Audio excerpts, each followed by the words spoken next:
Okay, we are now live with Landon Aidlet with the National Weather Service Guam. Landon, of course, all eyes on the tsunami advisory.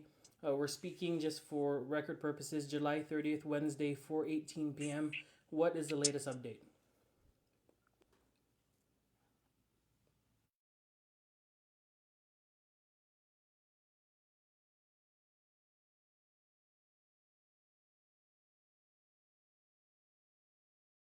Hey, Landon, we're live. What is the latest update with regards to the tsunami advisory? Yeah, Guam and the CNMI still remain in the tsunami advisory issued by the Pacific Tsunami Warning Center.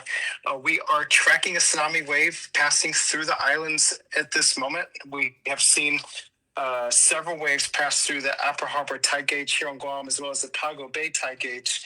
It looks like the second and the third waves were, of course, larger than the first one, and that's all already has passed through Saipan. So to the naked eye, it's not much to see, not much to look at. But in the tide gauges, we can see that distinct signature. And these waves, even though they're right about a foot or less, they are definitely capable of generating some strong currents. I'm getting some reports from the harbor on Guam stating a lot of sloshing and currents in the waters there in the upper harbor.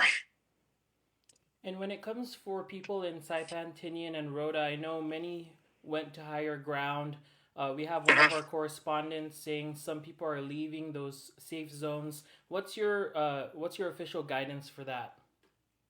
Yeah, definitely. People are free to evacuate on their own will if it makes them feel safer and comfortable. Fortunately for us, this was an event that we had an advisory. And so for advisory level events, that's more of small scale actions like getting out of the water, staying away from the beach, uh, minimal actions, not a widespread evacuation of all coastal areas to higher grounds. So this event so far is playing out very well within those terms, and we should be able to see this thing ease up. Um, I know a lot of people are saying there was no wave. It was a lot of action for a lot of nothing. Unfortunately, that's sometimes the case with these tsunami events.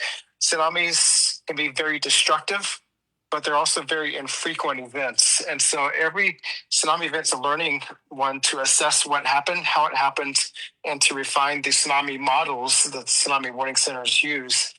For this one, I think uh, the reality played out very well within what was forecast from the Tsunami Warning Center.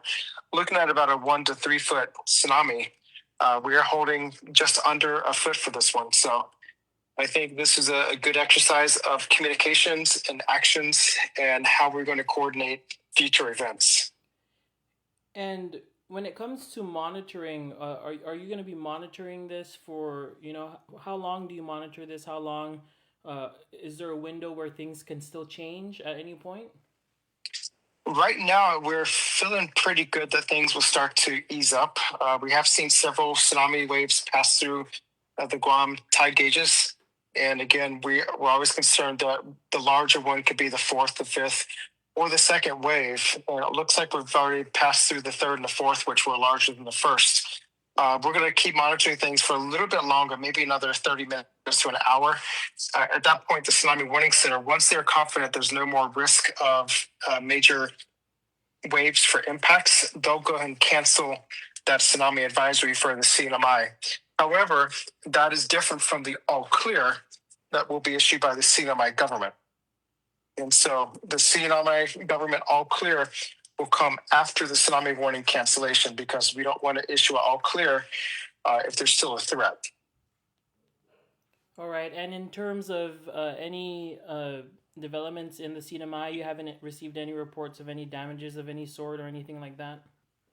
Fortunately, no damage reports. I've been talking with several people up there across the CNMI, and any visual impacts have been little to none, other than tide gauges here on Guam. And so, no damage reports, no significant impacts. But I do expect the waters, the currents in the waters, to be rather strong for several more hours while the wave energy still passes through our region from the north.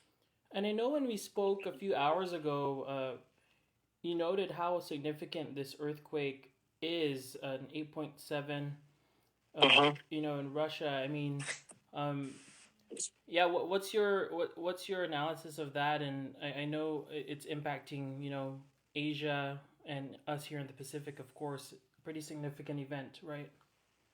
Yeah, and those earthquakes are very large. So 8.7 is significantly larger, exponentially larger than 8.0. And so that's a lot of energy. And we're definitely concerned of tsunamis being generated more so from an 8.7 than an 8.0, and then more so for a 9.0. So on the scheme of things, I'm not sure where this ranks. I've not been able to look through the earthquake history around the globe. But an 8.7, that is a very sizable earthquake, likely to have had some significant impacts. Keep in mind, 2011 in Japan, that was a 9.1. All right, and many of us did, of course, read up and relearn, some of the terms surrounding tsunami advisories, the Yep. difference between a watch and warning, and preparedness. Perhaps we can just leave here. No better time to learn how to be prepared. What is the guidance for these events? When the next warning is given or the next advisory is given, because earthquakes will happen again, right? Yeah, that's absolutely it. No, we're not a tsunami proof area, but we are a tsunami ready area. And so we do routine exercises and trainings with Homeland Security and a number of government agencies across the region to make sure that people know the risks, know the vulnerabilities, and know what the Weather Service and Weather or Tsunami Warning Center messages mean and how to interpret that. So ideally, this is where we want to consider having a hot wash with government agencies, with Homeland Security partners, within the Weather Service. Have a hot wash on what worked well, what didn't work so well, public aspects, any areas for improvement for communications and decision support services, because this is where we take what happened and we build upon it and we learn from it. All right, thank you so much, Landon Aidlet with the National Weather Service Guam. We appreciate your time. Absolutely. Thank you, Thomas.